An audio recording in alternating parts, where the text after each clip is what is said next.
อยากได้เป็นมิ่งขวัญ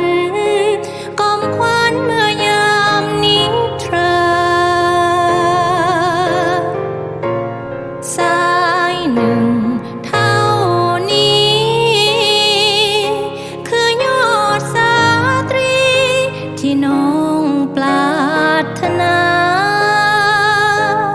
บ่ลืมพอเสียวเวลา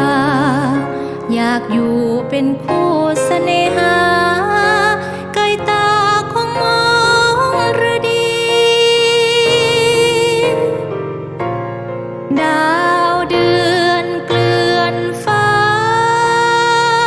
แผ่นพัดสุธาเงินทองเข้าของมากมีบ่ได้กระตุนคุ้นเครื่องลืมอายพอดียิ่งหักยิ่งห่วงเต็มที่อยากให้นารีมีน้องคนเดียว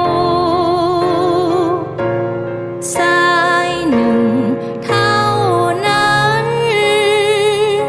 ที่น้องใฝ่ฝันคืนวันผู้เดียวหลับตามื่นตาอยากเห็นสายเดียวบ่อยากให้ไผ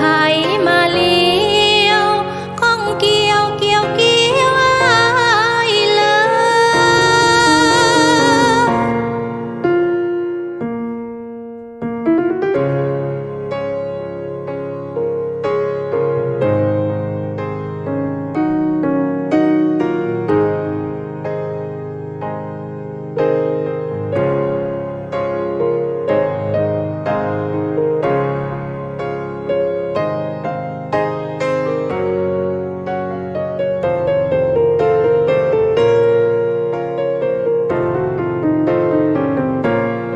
ดาวเดือนเกลื่อนฟ้าแผ่นพัดสุธาเงินทองเข้าของมากมีบ่ได้กระตุนคุ้นเครื่องลืมอายพอดียิ่งหักยิ่งห่วงเต็มที่อยากให้นารีมีน้องคนเดียวสายหนึ่งเท่านั้นที่น้องใฝ่ฝันคืนวันผู้เดียว